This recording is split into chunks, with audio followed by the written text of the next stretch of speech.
Chapter 1. 10 years later.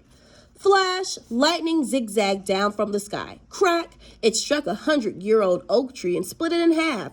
A tremendous clap of thunder boomed overhead. Yikes, shouted 10-year-old Zeus. He dropped the wooden sword he'd been practicing with. Leaping out the way of the falling tree trunk, he took off running. He had a feeling the next bolt would be aimed at him. Why? Because he'd been struck by lightning dozens of times already in his short life.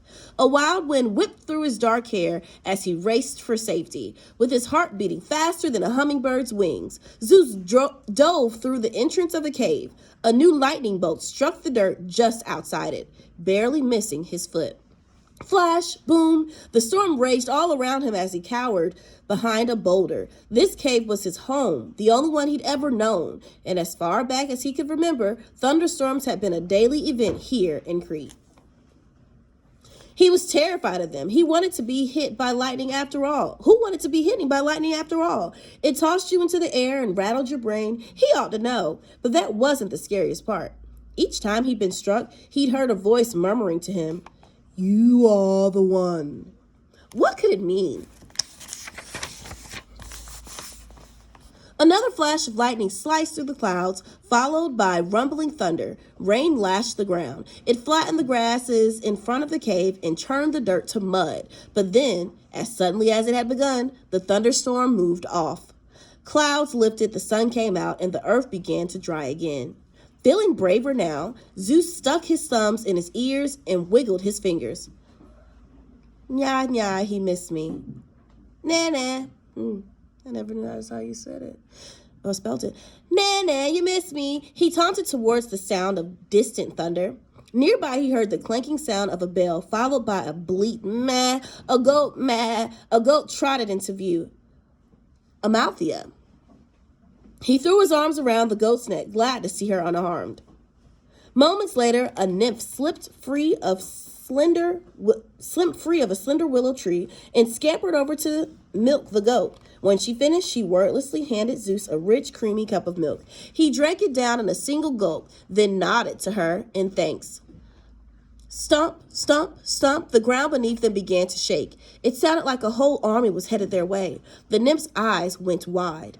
"Hide," Zeus hissed. He flew to the cave again while she leaped into the willow. Merging with its trunk and branches, she went invisible. Peeking out from behind the boulder, Zeus was relieved to see that Amalthea was nowhere in sight. He hoped she would stay away until this new danger passed.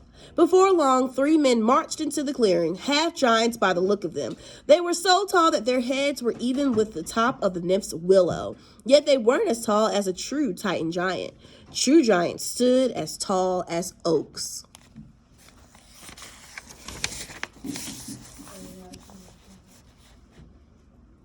These half-giants wore polished helmets and carried spears. 2 letters were carved on their iron helmets in armor, KC, which stood for King Cronus, which meant they were cronies, soldiers working for the Titan King. Zeus shuddered. Cronies terrorized the countryside, stealing money and food from farmers and villagers. Anyone who resisted was dragged off to a dungeon or worse. He cringed lower in his hiding place. One of the half-giants, a crony, with a double chin, scratched his big, round belly. He gazed down the mountainside. "Lots of apple orchards down there," he said. "Should be easy pickings." A black-bearded crony laughed. "Especially since we can force the farmers to do the picking for us." Zeus trembled with anger. Half of him was ready to tell those half-giants off. But the other half was too chicken. Besides, what could he do? He was only a kid. They'd crush him like a bug under those humongous sandals. He heard tales of others who tried to fight and had failed. Now, everyone pretty much bowed down to the cronies.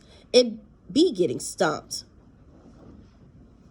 Meh, meh. Suddenly, he heard the faint ring of Amalthea's bell again. Oh no, she's coming back. As the clinking grew louder, the crony spotted her. "I fancy goat milk from supper."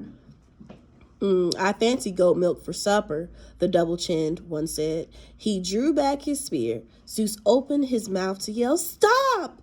But before he could, the half-giant dropped his weapon. "Youch!" Double-chin yelped, slapping the back of his neck.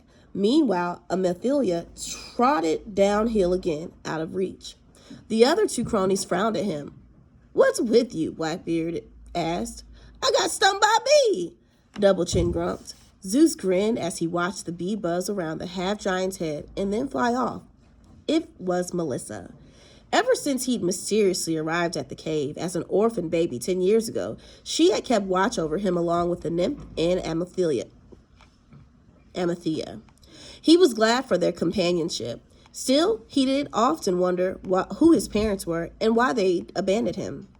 The third half-giant, who sported a huge tattoo of a lion on his shoulder, looked around nervously. "We should go," he said, "in case there's more bees." Zeus almost laughed aloud to think of King Cronus' fearsome soldiers being afraid of something as small as a bee. Normally, Melissa wouldn't even hurt a fly, but cruel half-giants deserved whatever she could dish out. "What's that?" Double-chin asked, staring towards the cave.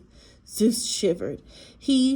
Had he been spotted? If so, he was doomed. But then he realized what the crony was really staring at. Zeus's drinking cup. He left it on the ground in full view. Lion Tattoo was first to reach the cup. Picking it up, he sniffed it curiously. Then he held it upside down over the palm of one hand.